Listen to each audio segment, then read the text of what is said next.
I've been specializing in aesthetic medicine, specifically in injectables, for 25 years now. As you say that, I'm like, these frown lines haven't seen you for a while. Are you going to tell me? I saw that and I thought I'm not going to mention anything. You're talking about the frown lines. I'm actually talking about the angry line.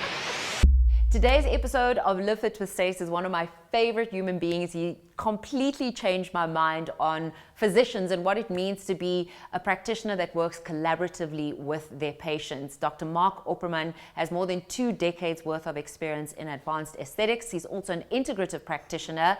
And today we discuss a whole host of things. We go into testosterone therapy and why it intrigued him so much with both men and women. We discuss trends in aesthetic medicine, from growth hormone all the way to what is now quite popular in Ozempic or GLP-1 receptor agonist medicine. And I think it really is a jam-packed episode with practical insights. If you enjoyed it, let me know in the comments below. And if there are other subjects and topics that you'd like me to tackle with someone like Dr. Mark Opperman, let me know as well.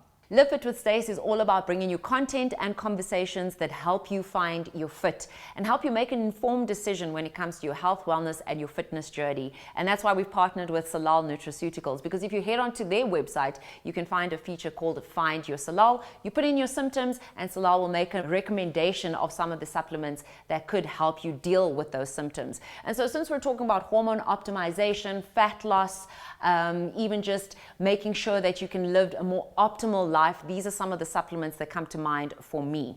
So Dr. Mark mentioned that when it comes to hormone optimization, you want to deal with the gut, and glutamine is a great one there. It's great for post-exercise repair and recovery, but it also provides gut support. And then burnout helps one deal with stress and fatigue. It also provides adrenal support, especially when you're feeling lethargic and energy levels aren't exactly where they need to be. Magnesium glycinate helps with muscle recovery, fatigue reduction, but magnesium is a vital component and compound in the body that is used in a number of cell processes. Probiotic maximum potency is also great for gut health and gut flora restoration. Thyroplex supports thyroid health and metabolism, an important component of hormonal health. Tyrosine is becoming one of my favorite supplements. It's an amino acid, otherwise known as L-tyrosine, and it supports libido via the dopamine pathway, which Dr. Mark touched on briefly in this episode. Inflameless helps with bones and joints and reducing inflammation systemically in the body. And finally, milk thistle extract, which supports liver detoxification and is also a powerful antioxidant for the brain. I'm so challenged. I mean, it's something that I know that you and I have always chatted about. And we'll go into why you decided to become an integrative physician, like what led you to that, the series of steps. But it's something that it really concerns me when I have interactions with many of your peers. A heart for people is not there. A curiosity, an academic curiosity about why they do what they do, which is why I loved working with you, because I don't think many people understand. You sit and you're still researching, you're still intrigued. Your patients teach you so much and you don't leave it there. You actually love the fact that you learn from your patients. So sometimes I think, how are we going to get more Dr. Mark Oppermans into medicine in South Africa? Because it's not something that maybe you can't teach people this, right? No. So, you know what, I get that we become lazy after we've graduated. I was one of them. You had so much to do during that 7 years or 6 years of study. I, for instance, never read a book. And it took me years to take up reading again. Because you just read so much, yeah. But when you actually then find the field in medicine that really makes you happy, where you really feel that you make a difference, you want to know more. And that's what happened with me. You know what, I have always had a big love for especially obstetrics. It was my passion. And I started out in obstetrics, and eventually I went abroad. For people that don't know what obstetrics actually is, it's conception to birth. Because I couldn't practice as an obstetrician without doing a 3-year internship. I worked with a dermatologist in an aesthetic clinic, and I developed a love for aesthetic medicine because you really make a difference to someone's life. And when I came back to South Africa, I had the choice to either go back into obstetrics or to stay as a normal GP, and I couldn't do that. I just couldn't do the mundane, see a patient every 15 minutes, so I went into obstetrics. And from there, I've been specializing aesthetics, and I've been specializing in aesthetic medicine, specifically in injectables, for 25 years now. Okay. You got into obstetrics, and again, I just want you to break it down for people because they see gynecologist and obstetrician, and perhaps they don't understand why it's always the two. It's not the same thing, right? So when you take a look at obstetrics and gynecology, it's got everything to do with female reproductive health. Okay? Now, gynecology extends further.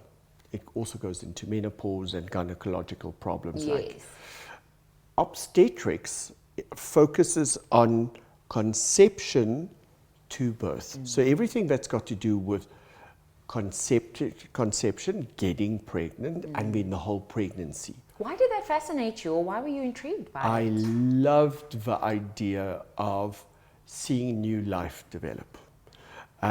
For me, of all the specialization fields, other than psychiatry, which, you know, it just did my head in. Pun intended. Literally.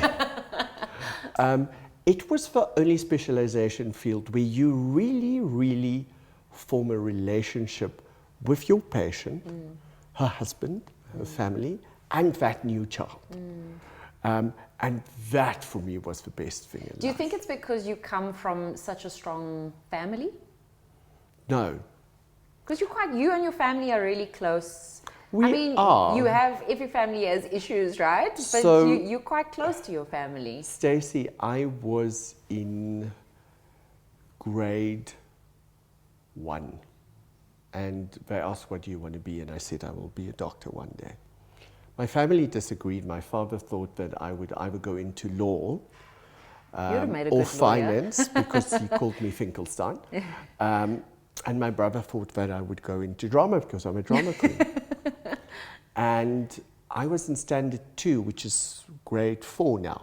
And I said, one day I will be an obstetrician gynecologist. And that's what, you know, it just happened that when I got to varsity and I got exposed to it, it was my favorite subject. Wow. Very few people are blessed enough to know from such a young age what they're meant to do, follow their path, enjoy their path, be successful in that path. Yeah, and I think, you know, that's one of the reasons that led me to where I am now, as someone that works with patients to optimize well-being. There was so much involved in obstetrics. You know, it was not just the patient, it what was happening inside the patient and what they're creating and what life is about. And what I do today is exactly that. It optimizes health. So I don't refer to what I do as hormone replacement therapy, for instance. I would refer to it as hormone optimization. In my opinion, there's a very big difference between being normal, average, and being your optimal self. I completely So agree. when I, for instance, start a consultation with my patient, the first thing that I ask them is, what are the results that you want? I don't ask them why they're there, what's wrong. That's not what I ask them. So what do you want out of this? Because, you know what, we need something that we need to work towards. The next question I ask them is, are you the best that you can be on all levels? And 99, closer to 100% of the time, the answer is no. And I ask them to score themselves. Out of 10, rate yourself. Where are you now? And the majority of people are under 5. What? So that, for me, getting someone and figuring out what's gone wrong, what in the lifestyle or the different hormonal systems is out of whack, Yeah. that brought you to where you are now. Yeah. That for me is wonderful. And obstetrics taught me that, because you had to investigate. There's so many different things that can change. It's not straightforward. There's a reason why few gynecologists today still do obstetrics. Because it's a high risk field. I loved that. I'm glad that I'm not doing it, because I don't want that responsibility. I'd imagine it's a huge weight. Yeah, 5 years after, if anything went wrong with a child, you can be blamed for something that you didn't do. And that made me move away from that so many years ago. So again, just taking a step back, I mean, you were quite a smart cookie. You're really intelligent, which is what we looked for in doctors, that raw intelligence, but you also have a hard-working ethic. What comes across nowadays is that aesthetics is like an easy route out. Am I making sense, right? It's absolutely. And yet it shouldn't be that, if anything. You know what, I think it's exactly the opposite.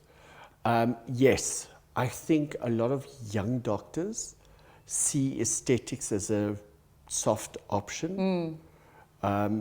I think with the demands that's being placed on doctors through their training, and especially those first 1 or 2 years after first qualifying and having to do your community service, etc., is really, really difficult.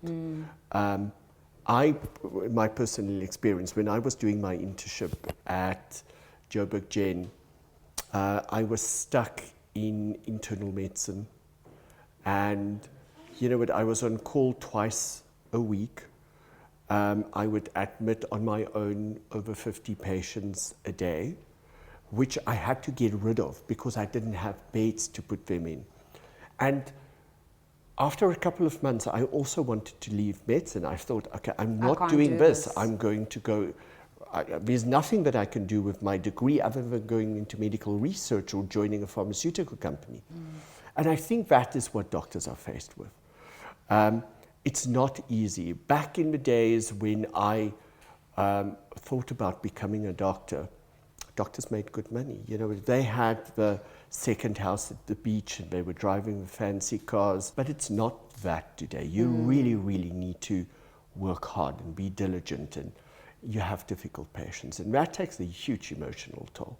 So I do think that aesthetics is a softer option for doctors. The problem that we have with them now is it's far more difficult than what they think. Yeah. To become proficient, to really become good, takes time, skill, a lot of training, and a lot of dedication on your side. I train a lot of doctors. I'm a trainer for Galderma in aesthetics. And you know what, we have doctors that come in and they went through the basic trainings, and when they do get to me, we do more specialized stuff. It's ouch. You know what, we need to start all over. To break into the market, to make a name for yourself, to form or to create a clinic or a practice that's busy enough to support you takes a lot of money. You have to invest in devices, in training. It's not easy. So they are diluting the market because they do think it's easy. Yeah. I think social media plays a huge role there because you can bring people into your practice by having great social medias and great befores and afters. And for instance, when I do my social media stuff, it's never about what I've done on a patient. It's always about educating the public about what is good practice, what can be done. Yeah. And never showing the befores and afters, unless we want to bring across a journey that we've taken a patient on. So I think it is changing the medical industry. But there's something to be said for your approach, though, because even to record this was challenging because you're fully booked for weeks at a time. So it's working for you. Patients are coming back. Patients are seeking you out. And you know, for a long time, I was worried about the before and after approach by many physicians in the aesthetic space. And I say this because the first time I did Botox was for my wedding.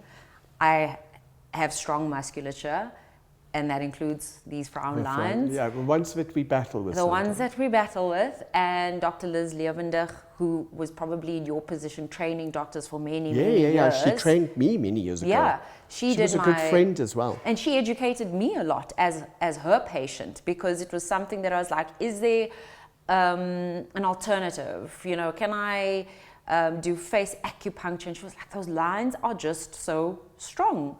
So you're either going to have to make do and make peace with these frown lines and angry looking face, or no, at this point in time, I don't think there's another option for you. You're going to have to go the Botox route, and then we went the Dysport route. And then I started seeing videos online by physicians about how to approach certain things, and I was like, this is not even in line with what Liz has taught me as a patient. And she was a very good trainer. Yeah, and that's when I started understanding, okay, I say it in so many aspects when it comes to medicine, the art and the science of something, and that takes time. It takes creating a network of people, which is something that you're really strong at doing as well. You're always engaging with other physicians. So I come back to the question, do you think it's a mindset in medicine? Is it something that still frustrates you as a physician? Oh, absolutely. Yeah. What irritates you about your industry? What really gets you? Because I know the things that that keep you motivated. I know the things that keep you curious. But you don't. I mean, sometimes we talk about the things that really frustrate us. But deeply, when you look at your industry and your career, what still gets you? Unfortunately, it's the decline in the quality of healthcare. So when my new patients come to me, we, on the hormonal side, we have to do a full workup, which includes medical history and current medication, current conditions, family history, etc., etc. So in my first consultation, I know more about a patient than most probably their spouses do, because I have their whole history and the history of the grandparents and stuff like that. And often when I do blood tests, I come back and I say to the patient, so when we take a look at your medication, you didn't mention, for instance, you're a diabetic. I'm not a diabetic. So, okay, that's interesting. Let me show you something. And then I open their blood tests, okay? Because we have access to the whole history. I'm going to say to them, in 2014, we can see that your blood glucose levels were already high. So in 2015, you became a full-blown diabetic. All the results are here. Did no one ever discuss them with you? And they're highlighted in red. These things are highlighted in red. Yeah. Then they're blown away, but no one told me. That is what gets me. So I get that our GPs are overworked, and that they don't have the amount of time to spend with their patients like I do, because I have a whole team around me. You do. But that's my biggest frustration in medicine, is that often I see people not treating the patient, but treating a symptom without looking at the bigger picture. And that's one of the reasons why I went into integrative health, taking a holistic approach to the patient, taking a look at everything. And I think that's lacking. And you know what, I cannot just blame the doctors. I have to blame society and the pace at which we need to work to make a living. So my other big frustration, and we'll just medical aid. But you know, we won't go there. That's an hour topic on its own. You know what? I think I might be too outspoken for any kind of platform. And we won't end feeling great, because I don't know if there's really a real answer when it comes to it. When it comes to certain stuff, like you have an accident, you need to get to the hospital, and something is wrong. 100%. You know what? Absolutely, you medicate. Yep. But when it comes to day-to-day stuff, I sometimes just have to wonder why. Yeah. But, you know, Yeah. that's... No, I completely agree. And I think it is a subject that maybe we should have, maybe in a form of like a panel discussion or something like that, because it's such an important thing to discuss. But was there a moment where you realized what I'm doing is not enough, and that's why you started looking at integrative health? Oh, absolutely. Or was it a progressive thing?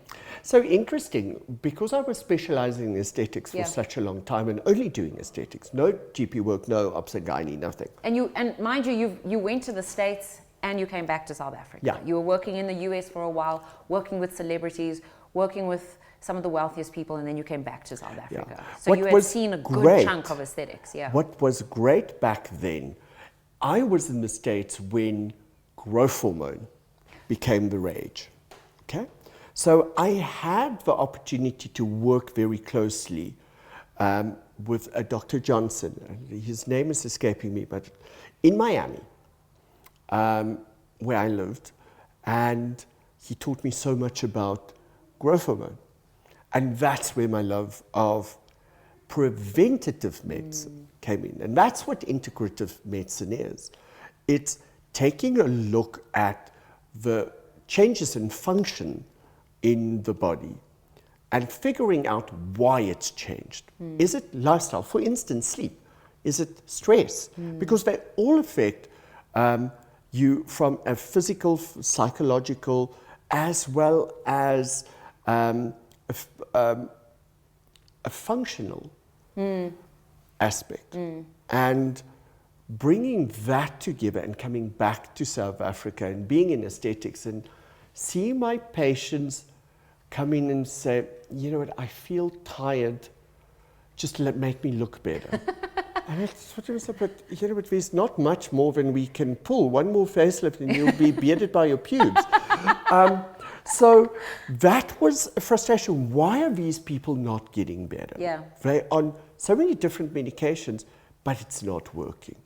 And that's when we started delving deeper into systematic dysfunction.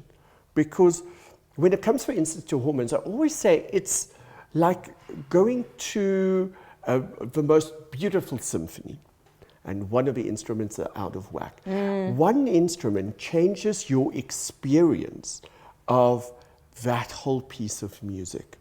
Or it's sitting in a choir and one person is slightly off key or is, you know, just too loud or too soft. It changes the experience. And that's what happens with hormones, integrative functional medicine. It's all about restoring function. We had, in fact, when we first met and I was hosting Real Health and you were a guest, I think that was one of the things that resonated with me, was that we had the same idea of it's never about balance. There's never an equal weighting of things. It's more about harmony. It's more about this orchestral analogy. The body is just so much more nuanced than sometimes we make it out to be. Especially when you sit on that couch for the first time and you're asked about xenoestrogens and it's like, okay, I've never heard about a xenoestrogen, but let me bullshit something. And you know what, that made me, that conversation, that first conversation with you, made me start reading about hormones, and then it got hooked because that expanded my knowledge. Wow. That gave me a better understanding of what I'm seeing. That was so many years ago. I think it was in 2014. Yeah. This is 11 years ago. Yeah. Back then, Stacey, there was so little data, and we discussed that.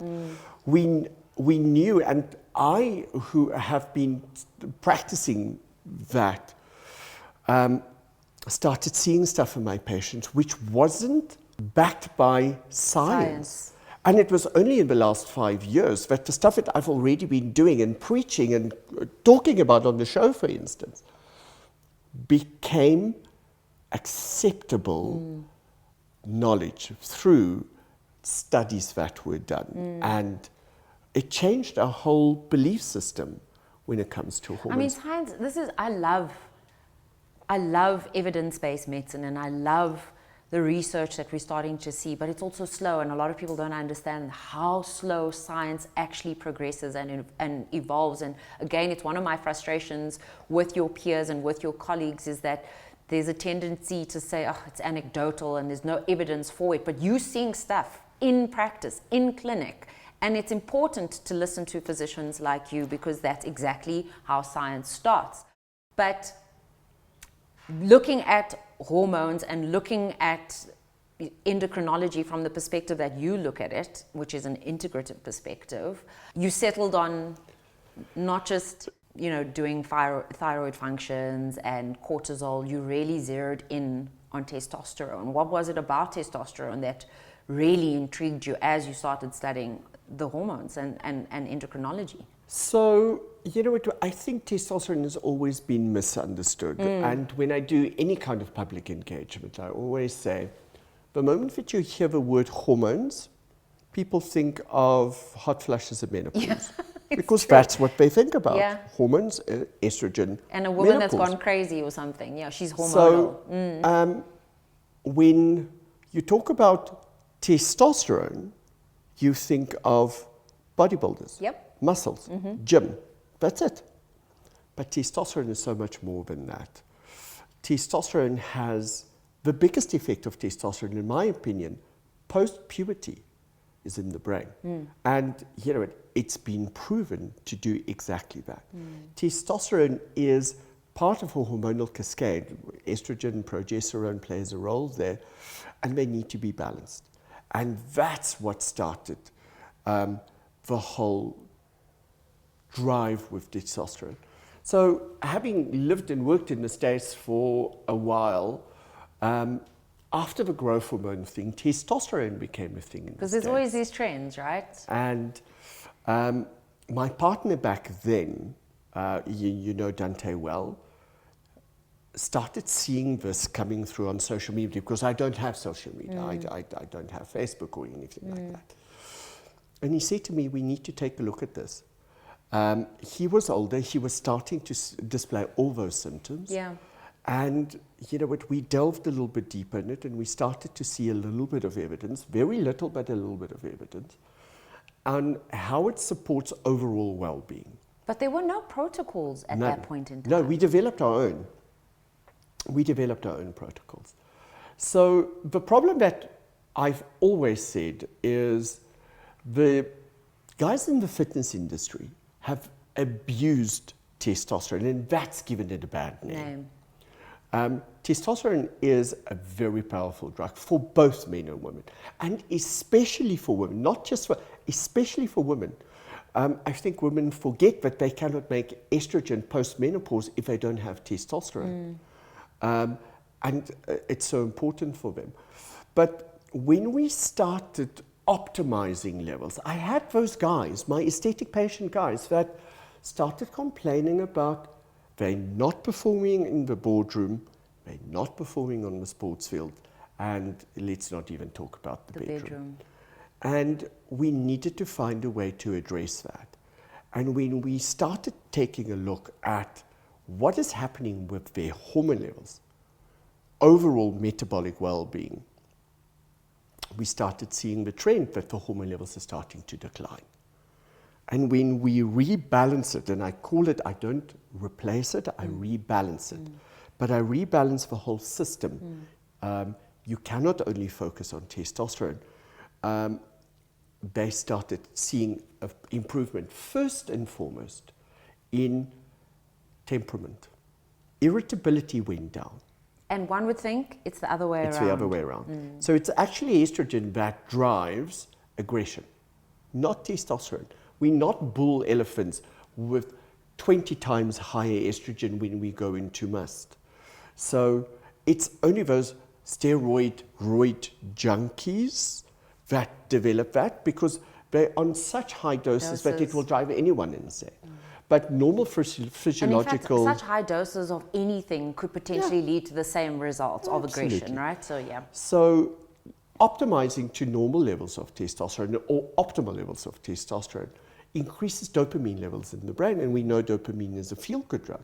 So it actually calms you down.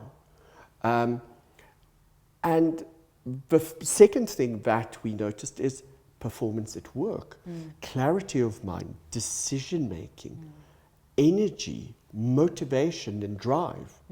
So that's why we started using it.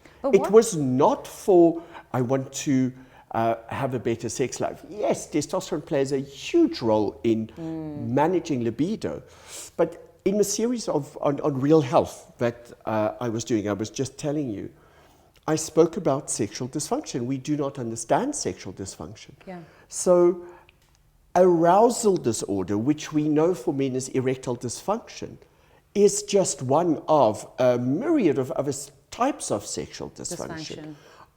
One of the other ones are interest and desire disorder. So that's a lack of libido.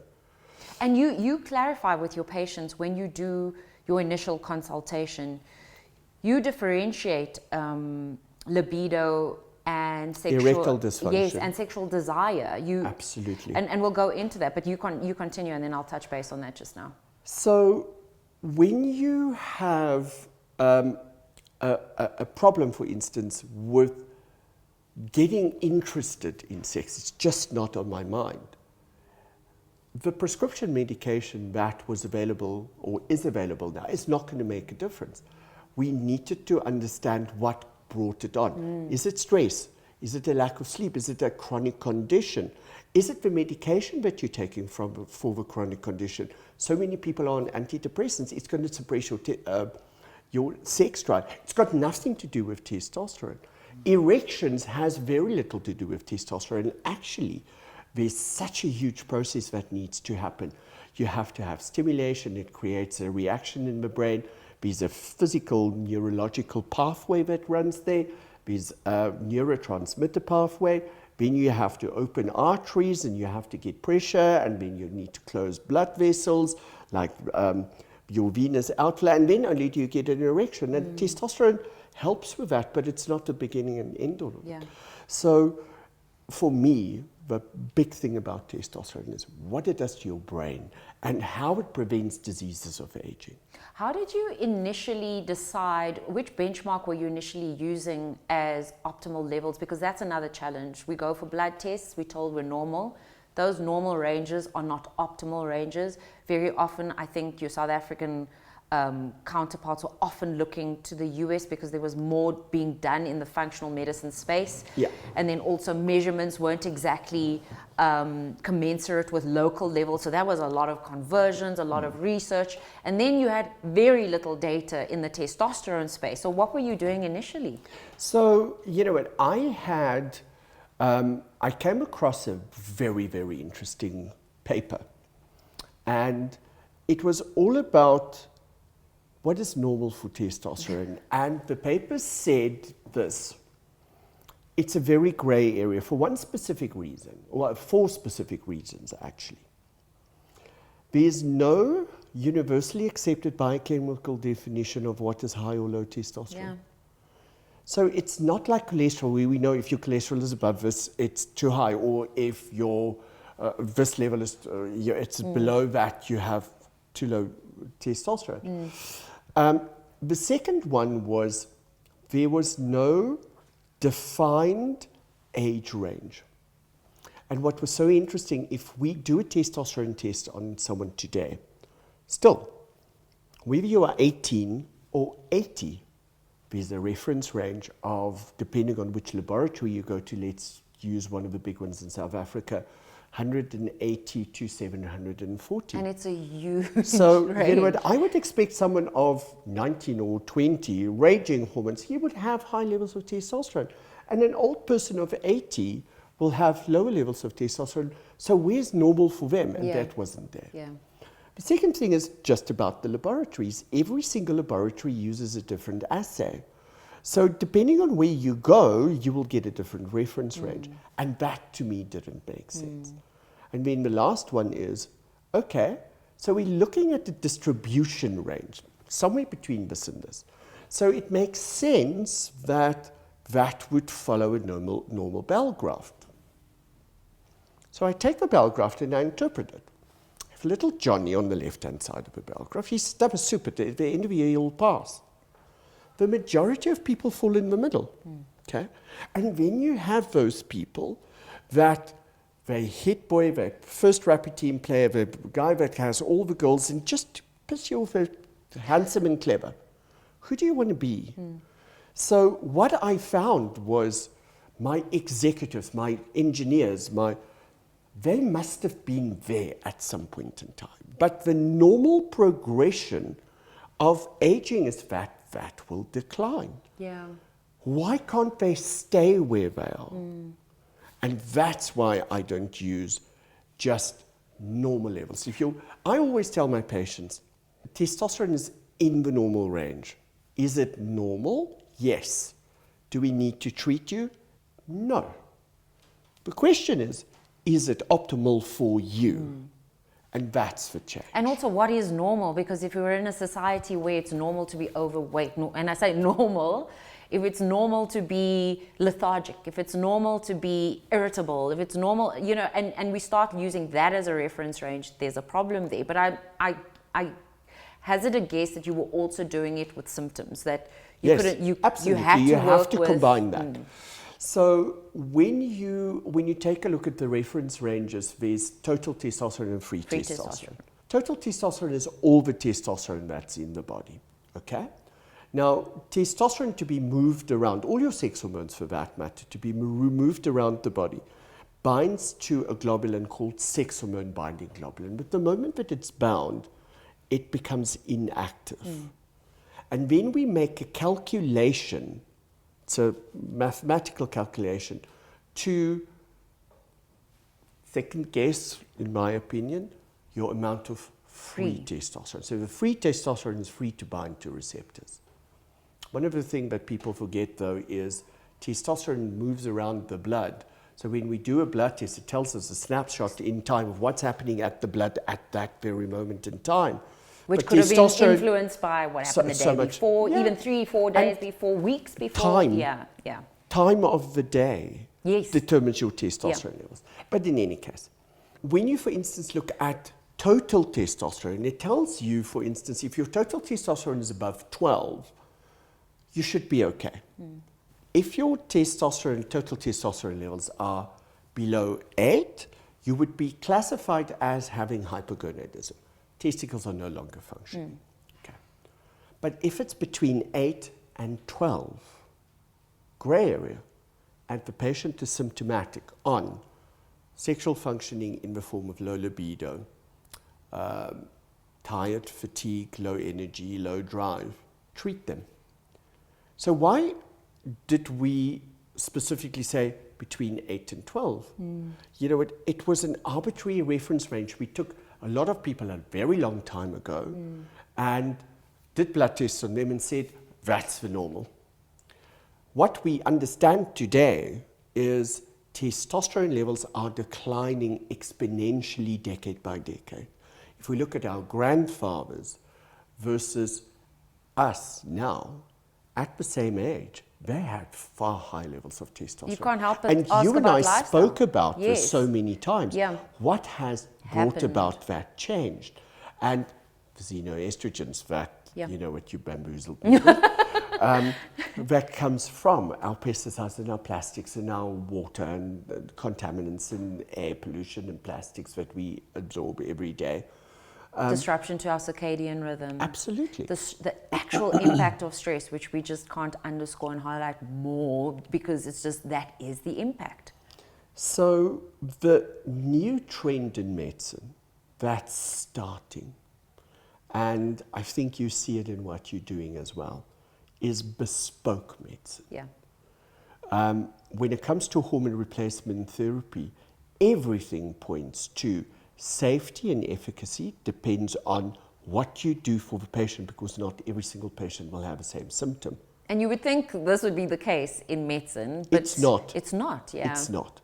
And there again, I blame not just our practitioners, because the majority of them don't have this kind of interest. They want to be the GP. They want to see the coughs and colds and be nice. Okay. But when you move into this field, you start researching, and there's so much data out there. There's every week we get new studies or new perspectives on older studies that, it discredits and completely turn stuff that we learned 10 years ago on their heads. You have to stay current, and it's difficult. But you see, and this is the thing, is that even working with you as a gut health coach and seeing some of your patients where you've optimized hormones, many of them have gone to endocrinologists. They've gone to these specialists in hormones, and yet their symptoms still persisted, if not many of them got worse.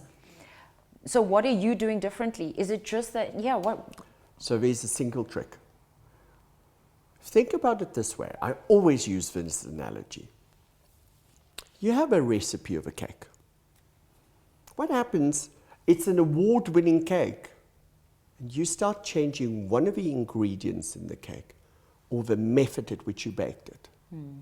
You cannot expect it to be the same cake. So when you work with hormones, you're changing ingredients and how they interact with one another. So there's no cookie cutter for a patient. You can't fit him into your perceived protocol. You have to create a cookie cutter for them. So I always tell my patients, I bake, you taste, and you tell me what to change. Because the patient's experience, this is getting better. My libido is better, but my erections aren't there yet. Or, I'm no longer having hot flushes, but I still have brain fog or mood swings or something like that. Or, I've been put on hormone replacement therapy. I'm still gaining weight. Okay, you know what? You need to be able to adjust the protocol. And that's why I need a whole team around me. And there's not a lot of practitioners that have access to the kind of resources that I had to create for myself to treat my patient optimally. Well, I think it's because they're not curious enough, honestly speaking, engaging with many practitioners. You have to say, you said something now. I've been put on HRT, but I still haven't lost weight. Many of them will get told, it's a side effect, it's normal, you have to make peace with it. No, you know what, you look at the patient like this, you're only going to see that part of the picture. 100%. And when we deal with hormones, we know that they come from the gut. We know that they need to be metabolized in the gut. And that's why you saw so many of my patients. Because I could do so much, but we needed to fix the gut. And 5-6 years ago, when you started helping me in the practice, we didn't have enough knowledge about gut health. It's only been in the past, 3 years? Where it's exploded into, oh my God, the gut is responsible for everything that happens in your body, from your skin to your brain to your hormones. And again, it's because you chose this optimal way of looking at things. So I'm intrigued as to, when did you realize you need to treat women with testosterone? And again, if there was barely any research available for men, there was nothing available for women. No, you're absolutely right. So in I think it was in 2019, came across a paper. It might have been 2021. I don't know. I think it was 20. Just prior to COVID then? Yeah, actually 2019. I came across a paper that spoke about hyposexual desire disorder in women.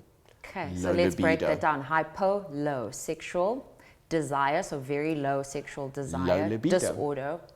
Okay. Because we have a tendency of using jargon, eh? Yeah, and it's quite simple. So what was the best treatment for it? Turned out to be testosterone. Wow. But there was no testosterone available for women, so we had to create something for them. Because I had so many guys prior to that we really transformed their lives. And I'm one of the luckiest doctors, because every week when a patient comes back, they come back because they're feeling better. Okay, and they want to stay feeling that way. So they came to me and said, you know what, I'm feeling amazing, but can you do something for my wife? And having been in obstetrics and gynecology and, dealing with aesthetic women the whole time, it can be a little bit difficult. I want to say, no. This is as far as I'm going to go. when that paper came out, it was a game changer for me. And we started investigating and started treating women. And then the whole menopausal thing, no one is doing this properly. Yeah. You go to the gynae and they give you, a combination oral tablet, or they give you a patch and get better. And it didn't work. So we realized there's no balance, and we had to restore the balance. And testosterone is integral in you forming estrogen. I mentioned it earlier. So we have 3 types of estrogen. Estradiol, estrone, and estriol. So 25% of your estrogen comes from testosterone. So if you don't have testosterone, you don't have estrogen. And post-menopause, the only place where you get estrogen, estriol, which is quite weak, comes from testosterone, which is aromatase peripherally. So we realized that if we can optimize testosterone levels, which comes from the ovaries which are no longer functioning, we can improve outcome. So were you initially treating perimenopausal and menopausal and even postmenopausal women with testosterone? Combination. Okay. Combination. We optimized and rebalanced. When did women that perhaps weren't even in perimenopause coming to you and you're looking at bloods and you were seeing that testosterone wasn't optimized? And what did you link it to in terms of lifestyle? I started seeing women in their mid-30s complaining of menopausal symptoms. And doing the blood tests, couldn't figure out something until one day the penny dropped. All of them are on contraceptives, oral contraceptives. And oral contraceptives, all of them, no matter whether it's an intrauterine device with progesterone or whether it's an implant or a patch, all of them lower testosterone levels. So we saw that on the clinical picture. What we also started seeing was estrogen levels are lower than postmenopausal women's. Why? This is a tablet that contains synthetic estrogen, where estrogen should be there. So what we realized later on was that some of the estrogens, when we test the blood, those synthetic estrogens, are not visible on your blood assay. So we saw low levels of estrogen, low levels of progesterone, low levels of testosterone with normal levels of follicle stimulating and luteinizing hormone, and a patient that complained of complete menopausal picture. Symptoms, geez. So that's where okay, we know it suppresses testosterone, so we need to supplement that. And you know what, I'm still a very firm believer, and we tell that to our patients often. With those symptoms, you're in your reproductive years, we can't really give you estrogen, so we either have to change the form of contraception, or your husband need to go for a snip and you will be back to normal. Because we've had this conversation about, on your podcast, about contraceptives, because on the one hand, contraceptives changed women's lives. It gave them autonomy, gave them a sense of responsibility and ownership over their own life. And on the other hand, it wreaked havoc on their hormonal health. I saw it with me. Many people do not discuss how it affects, how would you, not necessarily, would it be libido or sexual function? Perhaps both. Both, yes. Something that's just not discussed at all. Vaginal dryness, how it affects your mood. It's just one of the, those set of symptoms, never, well, hardly ever discussed. And then how it wreaks your hormones, leading to things like PCOS, endometriosis, because it's often used to treat those conditions. And again, this is where each patient is so unique. That hormonal picture prior to starting contraceptives can completely shift it. What do you tend to advise women when it comes to oral contraceptives? I remember you often you have to ask, well, is having a family one day your goal? Is it not? and then you start making different decisions. Even when it comes to testosterone therapy for men, you often have to take their goals into consideration, but what do you tend to lean towards when it comes to oral contraceptives? So, you know what, when we take a look at the demographic of my patients, younger women that come into my practice have problems like polycystic ovarian disease or endometriosis. Yeah. Where the use of an oral contraceptive is absolutely indicated. Polycystic ovarian disease with irregular periods is one of the main risk factors for developing endometrial cancer because you do not menstruate regularly. To regulate the period and to lessen that risk, we have to put them onto an oral contraceptive.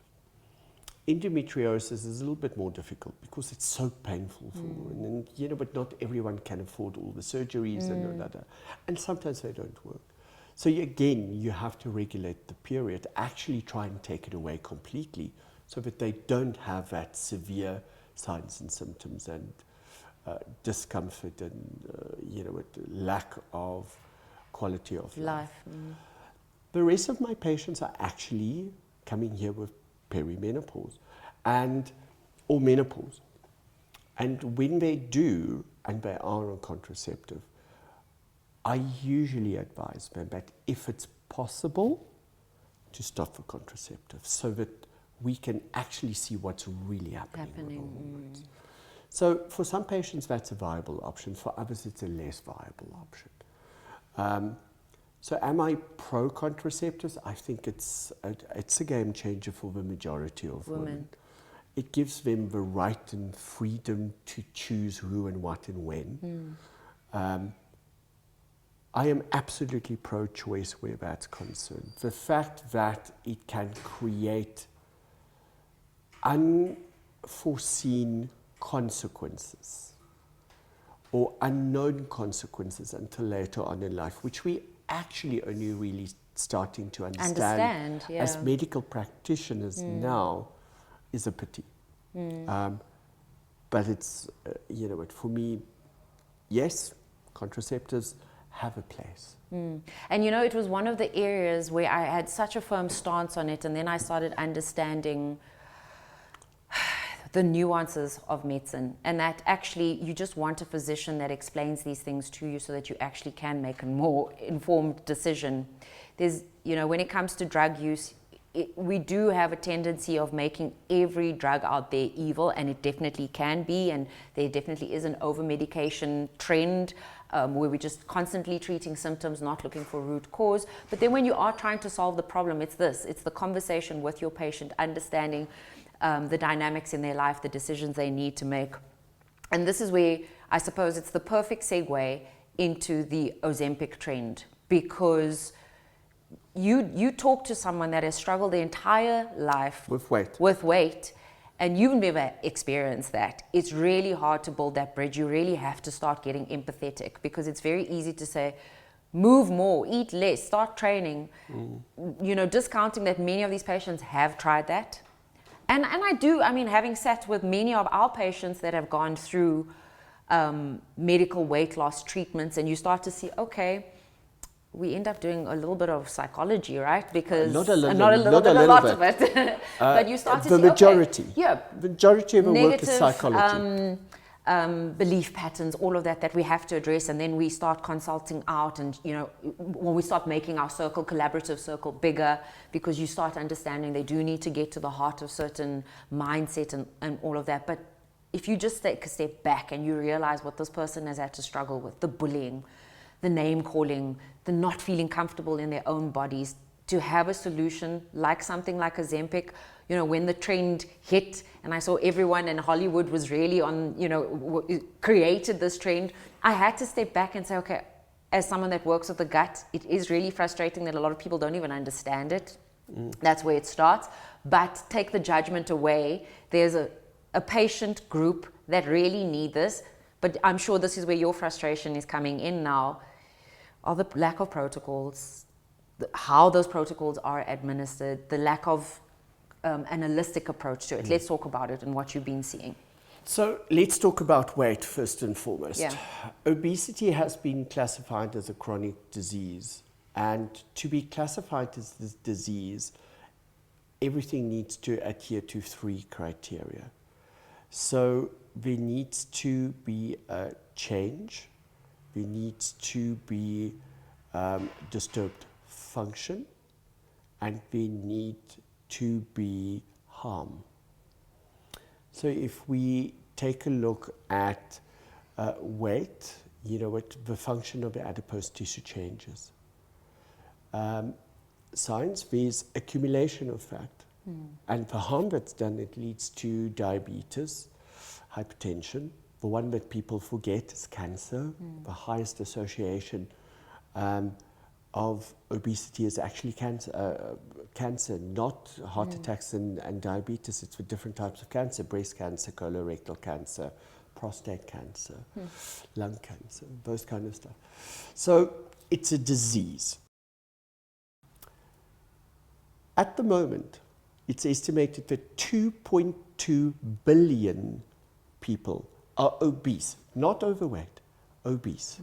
In South Africa, if we take a look at the numbers, 46% of women obese, not overweight, is obese. 23% of men, and the scary one, 23% of children under the age of 18, 16% of children under the age of 5 obese.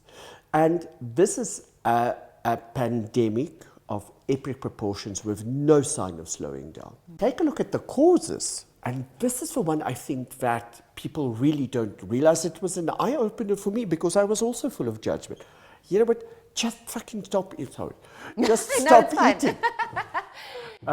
Stop eating. Yeah. Move.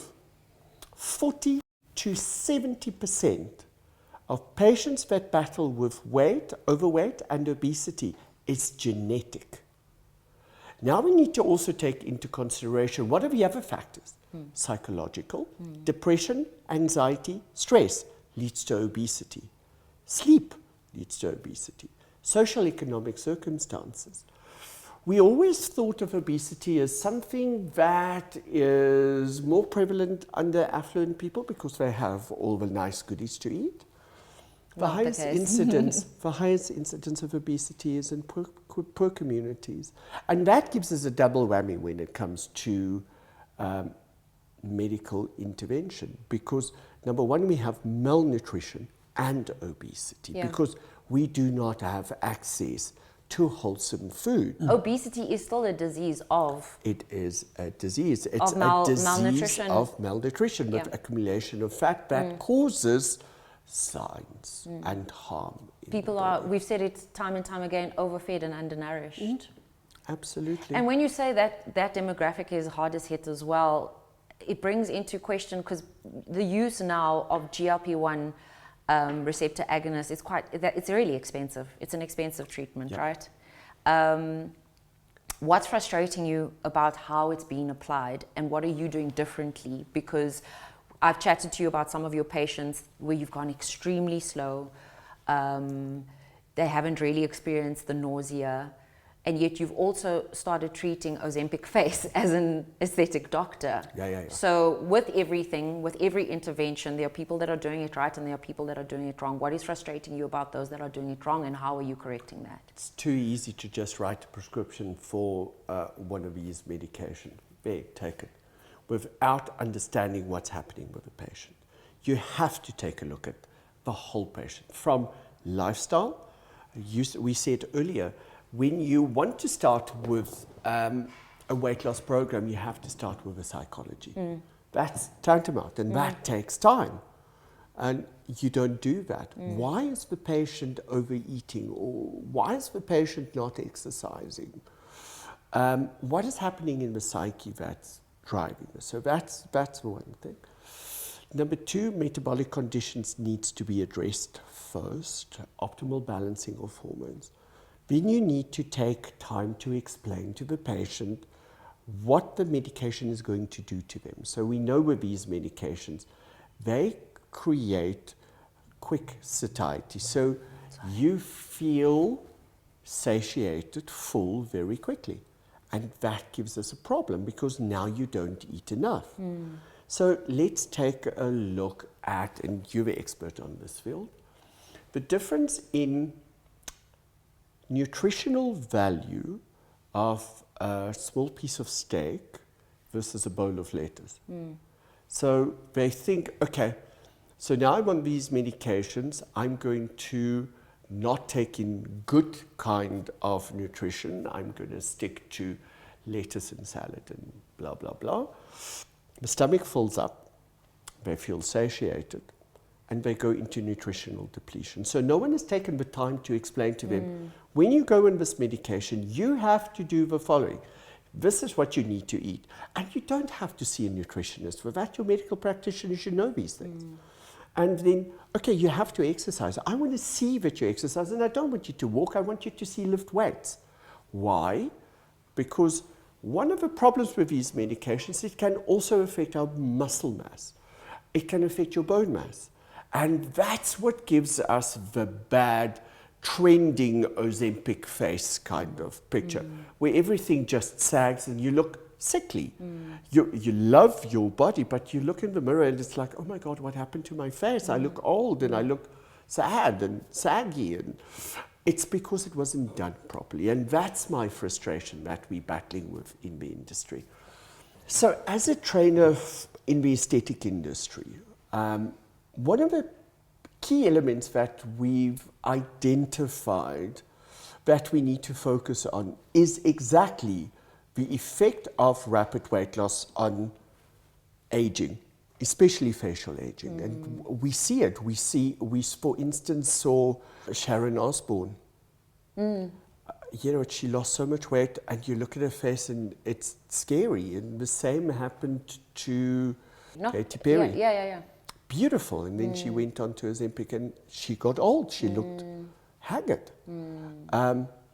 And now we need to treat that stuff. And I'm busy with a patient that we're treating after bariatric surgery and excessive exercise. It wasn't weight loss medication, it was excessive exercise. And you know what, we had to use so much to just get him look healthy again because he was looking emaciated and poorly. So are you adjusting, is it a slower on-ramp, way more conservative in your dosing without giving away your secrets? Actually, the studies have shown that the amount of weight loss and the rate of weight loss does not explain the aging. Oh, wow, okay. So, you know what, we've seen it with our own patients that if we take them low and slow, but we optimize metabolic function, get them to exercise, get them to eat correctly, they don't have aging. So GLPs also work on your adipose tissue, white adipose tissue in the skin. Now, white adipose tissue is where you produce hormones like testosterone and estrogen. Yeah. So Fat is weight loss Muscle can affect hormone balance. So when you integrate the two, that's where you get beautiful results. Patient feels good, they eat well, they're healthy. What we need to understand about weight loss medication, if you're not a diabetic, although obesity is a chronic disease, if you are one of these yummy mummies that, you know what, I need to lose 5 or 6 kilograms to fit in the next bar mitzvah dress, you have to do it correctly. And you have to do it as using the medication as a crutch.